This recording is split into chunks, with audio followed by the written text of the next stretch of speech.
Tomorrow's going to be kind of exciting. We have Dave Navarro coming in. He's going to be playing guitar on a track called Holding You. And he seems very excited. We've been back and forth talking with each other. And he was really very fond of Chester. And they played in a band together over the years. And Dave always had a very good rapport with Chester. And Chester always spoke very highly of Dave. So we reached out to him to see if he wanted to play on the record, and he did. And so we brought him in, and he's going to do a song called Holding You, and I think you guys are going to love it. It's got a very, of course it feels like Great Daze, but it's got a little Jane's Addiction, a little Chili Peppers feel to it, and I think Dave is the perfect guy for that song. Sean called me up and said, we're doing another Great Daze record, we got Chester songs, here's one we'd love to have you play on. It was a slam dunk, no brainer. Like, I'm doing this. There was no hesitancy. You know, I knew that there was some success with the last record that they put out. And look, these are songs that he worked on and loved and honed and crafted. Do you know what I mean? So they deserve to be heard, and they deserve to be served as well as they can be. And I think that everybody in the control room is really painstakingly caring for the music and the artistry. So playing on this song, on the Great Daze record, when I got that opportunity, it was like, absolutely, because of all the playing we'd done together for, like I said, for like a decade, nothing was ever recorded, you know? So to now have something that's a recording that we're both playing on is really special for me. And it's at this phase in my career, and having done this for so long, it's hard for something to resonate that deeply with me.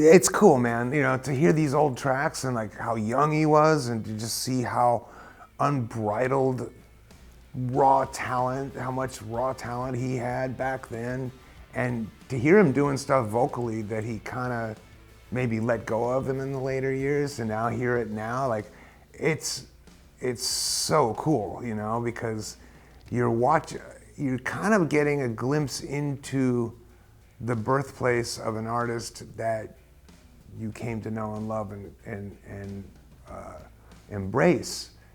Then to go back prior to that and see what he was doing and hear what he was doing before he became Chester from Linkin Park, and getting an opportunity, and also like in the studio where you can literally turn up the fader and just hear him, you know, that's cool.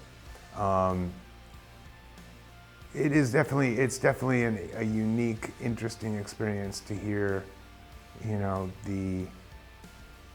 I guess the best way I could put it is the unproduced Chester, in the sense of him just singing from the heart and the gut, you know. I mean, I'm sure he maintained that throughout his career, but there's something about when artists, you know, early artists, there's something about when artists are finding their voice, that's the special part. Sometimes when they found it, we get tired of it. And I'm not saying in his case, I'm just speaking musically. For me, that's why a lot of bands, I like their first, second, third record, and then I'm kind of had it by then, you know what I mean? Because I like the sound of people finding who they are.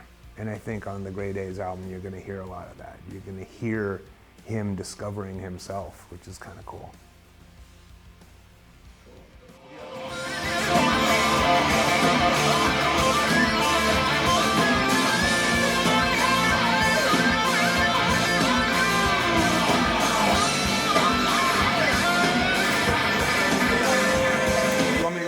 Take all my guitars with you too. I'm not doing it anymore. What?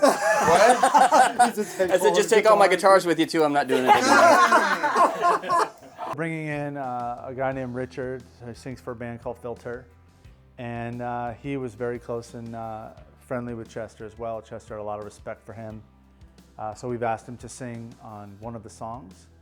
And the song is called Believe Me. We're very happy to have him join us and sing along. We wrote an alternate melody for the song as we restructured it that wasn't there before. And Richard's gonna knock it out of the park, so it's gonna be very cool. Chester was my buddy. We were friends, and he actually was very sweet, and he said I was an inspiration to him, and for me as well, likewise. And I was very honored to be on tour with them and hanging out. And he was just a decent, sweet, great singer to pal around with on tour. We're here at Sunset Sound, and this building has tons of history behind it. It's for the Doors, Led Zeppelin. Like, they've done tons of amazing records here. So this is fitting for a guy like Chester and his band. To get the call to do this was just like, what? Like, there's a chance I can work with Chester, like, still to this day. Like, there's a chance I can share a song with him. You know, that blows my mind. I feel extremely lucky that I was asked to be a part of it.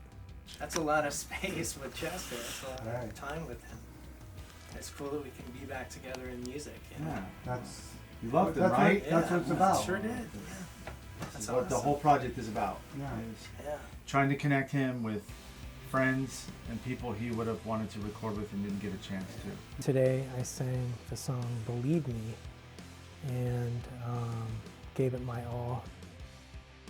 Should I believe you? If I could see through your lies, I'd feel safer inside of my mind. I think it's going to be startling and kind of in a great way, in a wonderful way to kind of, you know, hear Chester's voice again and maybe bring a little closure or something of that nature. Like it's very fulfilling to hear it. It's very cathartic and good. It's a good thing, you know. It's nice to hear. And he's, you know, he's got one more record coming out, you know.